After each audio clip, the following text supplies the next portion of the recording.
This next film is called The Red Menace, and it was created in 1949, just a couple years after the end of World War II. And so you can see early on the fear of communism taking over what the Western world, in particular the United States.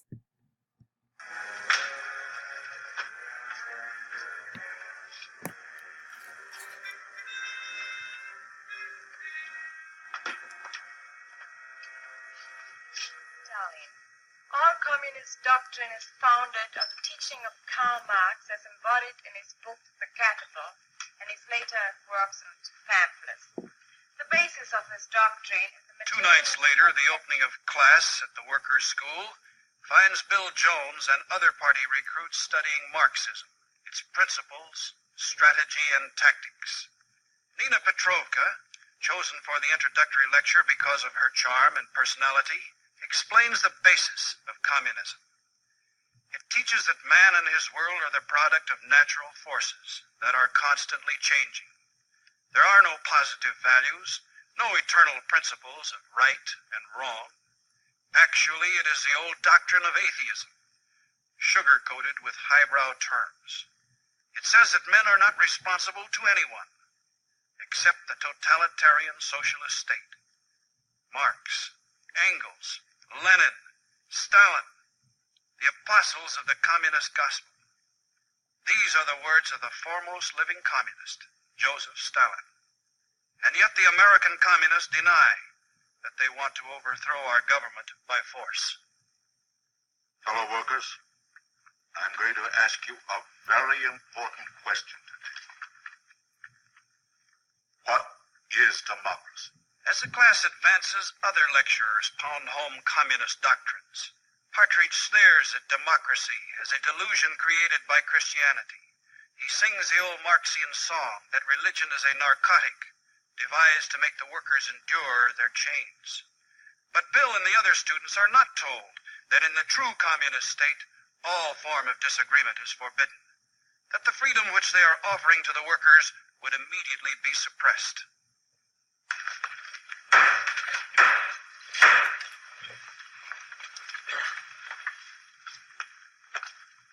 Tonight, we shall begin our discussion of strategy and tactics. Let us be frank, comrades. All around us, we see the bourgeois institutions which are devised to exploit the workers and enrich the capitalistic exploiters. These institutions are the dollar-dominated press and radio, the fascistic churches, the red-baiting senators and congressmen, the befuddled and outdated American laws that stifle progress. Nothing must stand in the way of the onward march of democracy. You have another one of your questions, Comrade Riachi? Yeah. Just what do you mean by democracy, Miss Krause? Well, we mean ruled by the people. What else? Ruled by all of the people? Of course. Well, then, what do our textbooks mean by dictatorship of the proletariat? Dictatorship by one class ain't democracy. Those things would all be clear to anyone with a proper attitude. But the truth don't change according to somebody's attitude. There's only one kind of truth. That is the Communist Party truth as seen by Marx, Lenin, and Stalin. But they want to overthrow all governments, even the American government, by force and violence. Then we'll overthrow it by force and violence. We'll have our way if it means bloodshed and terror. If we have to liquidate 1,000,000 milk sots like you. You keep your head just joining American legions. My friends, is this the kind of democracy you want? Is this the kind of world? He's worse than a fascist. He's a Mussolini spawn Dago who wants to grovel at the feet of the exploiters of his own people. Dago, huh? And you're the people who preach tolerance, peaceful progress, respect for civil liberties. Well, I tell you, this is the greatest fraud ever perpetrated in a democratic country. Hey, what's the matter with you guys? Don't you recognize a lot of phonies when you hear them? Yeah, sure. Be too bad if you had to shoot your mouth off about this. Well, I'm going to tell him just what I found out. Oh! Hey, wait a minute! Wait a minute, you guys! What are you... Oh!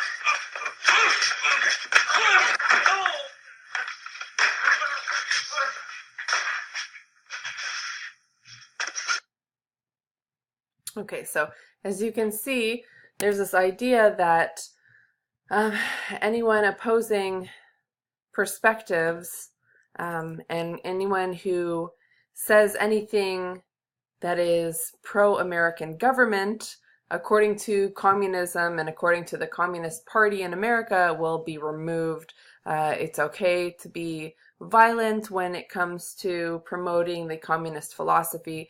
And in a lot of ways, that was fairly accurate if we look at what Stalin did and what other communist leadership did. Violence was definitely an acceptable and almost promoted means to a necessary end.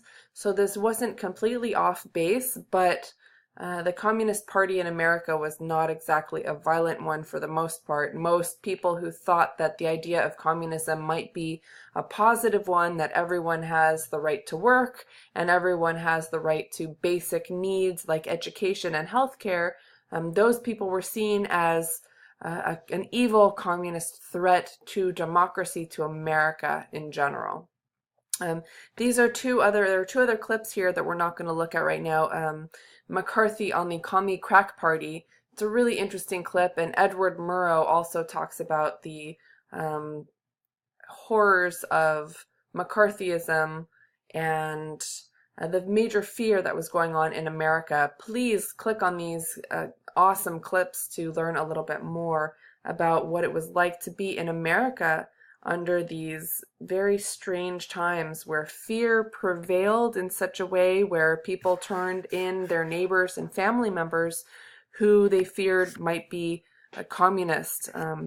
Hollywood was attacked. There were many filmmakers and actors who were blamed for being communist and basically were put under trial, and a lot of them pleaded the fifth and decided not to say anything and were basically kicked out of Hollywood altogether, lost their jobs.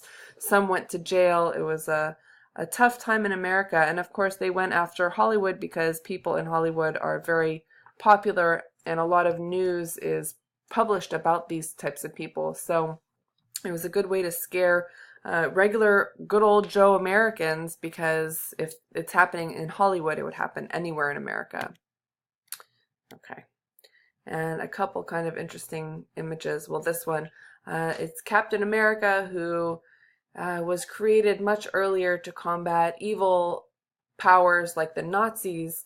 Now Captain America has come back to be a commie smasher, to get rid of the evil communists. And comic books were very, very popular for many years when people didn't have smartphones and really advanced technologies. This was the thing that kids and teens and even adults looked at for cultural ideas and for fun, and it was influential in a lot of ways.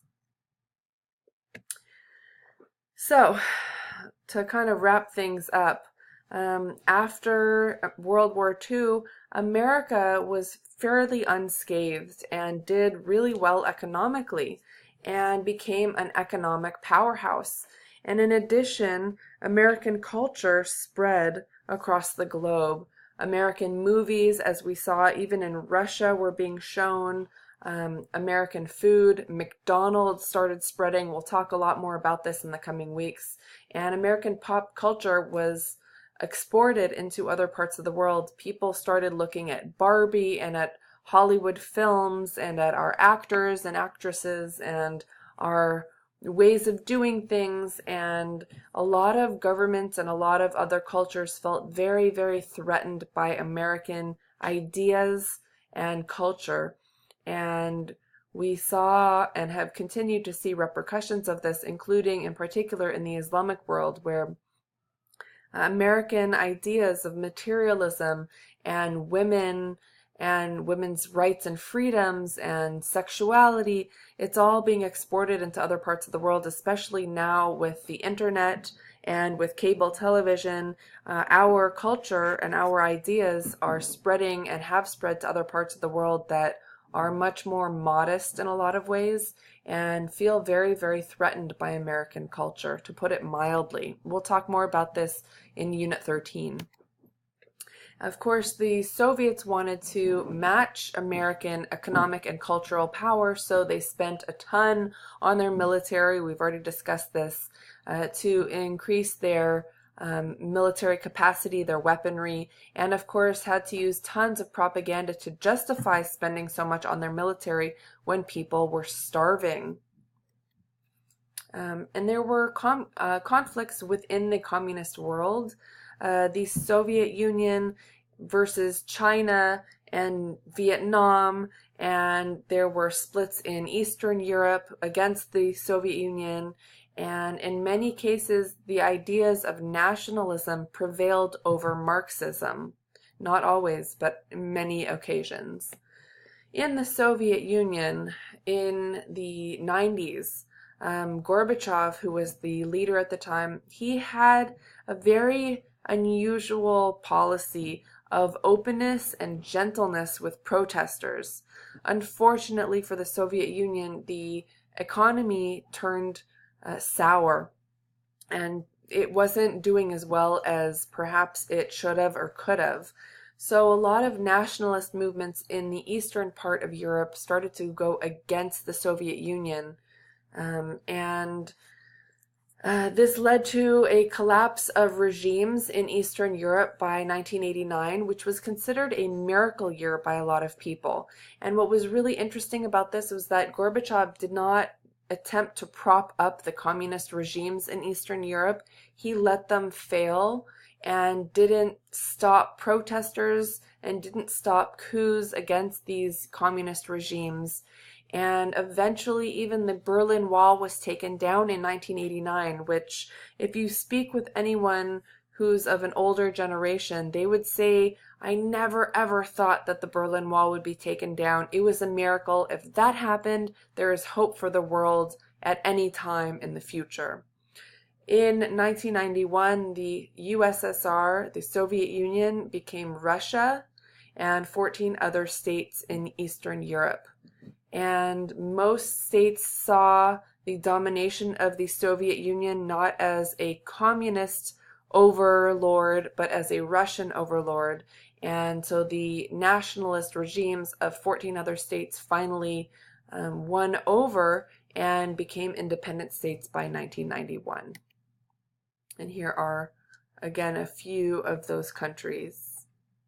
Okay, I hope you guys enjoyed this change of pace, we'll call it, and maybe you can give me some feedback, and I hope you all are having a wonderful weekend. Cheers!